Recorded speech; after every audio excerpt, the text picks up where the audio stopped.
Hello friend, मेरा नाम मनु सिंह और आज हम फिर से सीपीसी के बारे में एक व्यूअर्स का क्वेश्चन आया था। सीपीसी में कैविएट उसके बारे में जानने की कोशिश करेंगे मिस्टर शेष कुमार सिंह से। He have experience of more than 35 year. और आप प्लीज़ हमारे वीडियोस को सब्सक्राइब करते रहिए, नॉलेज लोगों को तक जरूर पहुंचाइए, क्योंकि हमारा मेन मोटो जो है वो नॉलेज ही पहुंचाना है।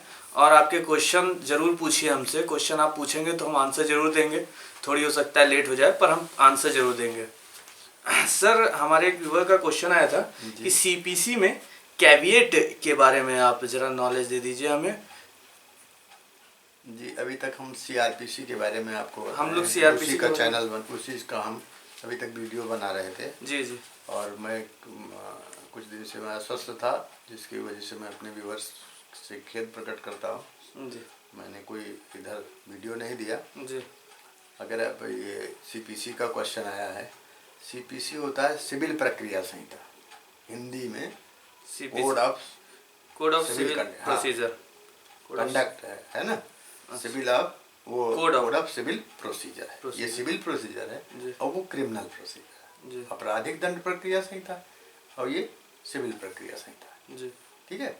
अब इसमें कैविएट शब्द है जी। ये सीपीसी धारा और आदेश में है। जैसे एक से ये धारा 148A है जो जिस कैविएट के लिए निर्धारित की गई, मतलब 148A ये जिसके विरुद्ध कोई सूट संस्थित होने वाला है, दायर हुआ है या होने वाला है, है ना जी, उसको ये अधिकार दिया गया है 148A में। वो किसी न्यायालय पर आवेदन कर सकता है कि कोई सूट अगर उसके विरुद्ध लाया जाता है तो उसको सुनवाई का अवसर दिया जाए, उसका हक बनता है जी। ये 148A के तहत है ना।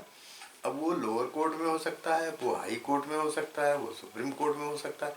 जहाँ जहाँ सीपीसी लागू है वहाँ अगर आपके विरुद्ध कोई दावा संस्थित होता है, कोई सूट इंस्टीट्यूट होता है जी, तो आप कैविएट का आपको हक है। अगर आप एप्लीकेशन उस न्यायालय पर डाल देते हैं तो उस सूट में सुनवाई से पूर्व आपको उसकी सूचना दी जाएगी। आपको सुनाने का हक।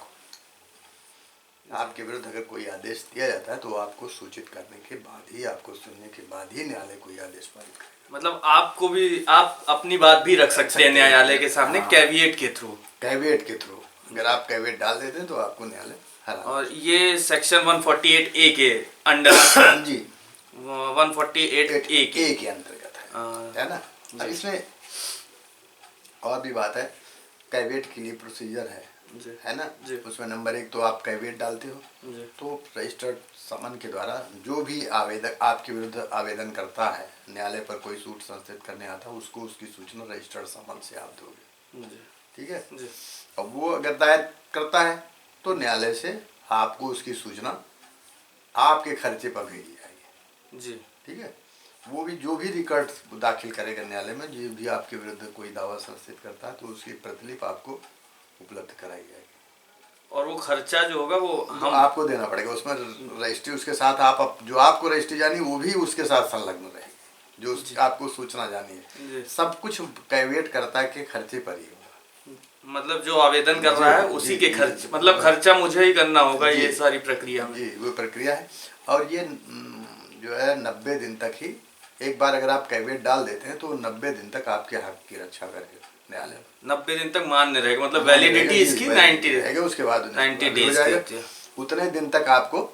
और ये बड़ा सामयिक प्रश्न है ना। ये आमतौर पर लोग कैविएट हर जगह चर्चा का विषय होता है। कैविएट है क्या चीज? तो अब आप ये समझ लीजिए कि कैविएट आपका हक है ना। कैविएट उस हर आदमी का हक है जिसके विरुद्ध कोई सूट किसी न्यायालय पर लाया जाता है। कैविएट के माध्यम से वो न्यायालय पर हाजिर हो सकता है, उसको सुना जाएगा, है ना। ये उसका हक है। ये 148A सीपीसी में इसकी व्यवस्था की है। Thank you so much sir. जैसा कि आपने सुना कैविएट के बारे में, सीपीसी में कैविएट के बारे में सर ने बताया जो 148 में आता है। Thanks for watching. Please subscribe more. And अगर हमारे लिए कोई सुझाव हो तो उसे ज़रूर दें और शेयर करना ना भूलें, सब्सक्राइब करना ना भूलें इस चैनल को। और जो भी आपके क्वेश्चन हो वो आप लगातार पूछते रहें, हम आपका जवाब देंगे। Thank you so much.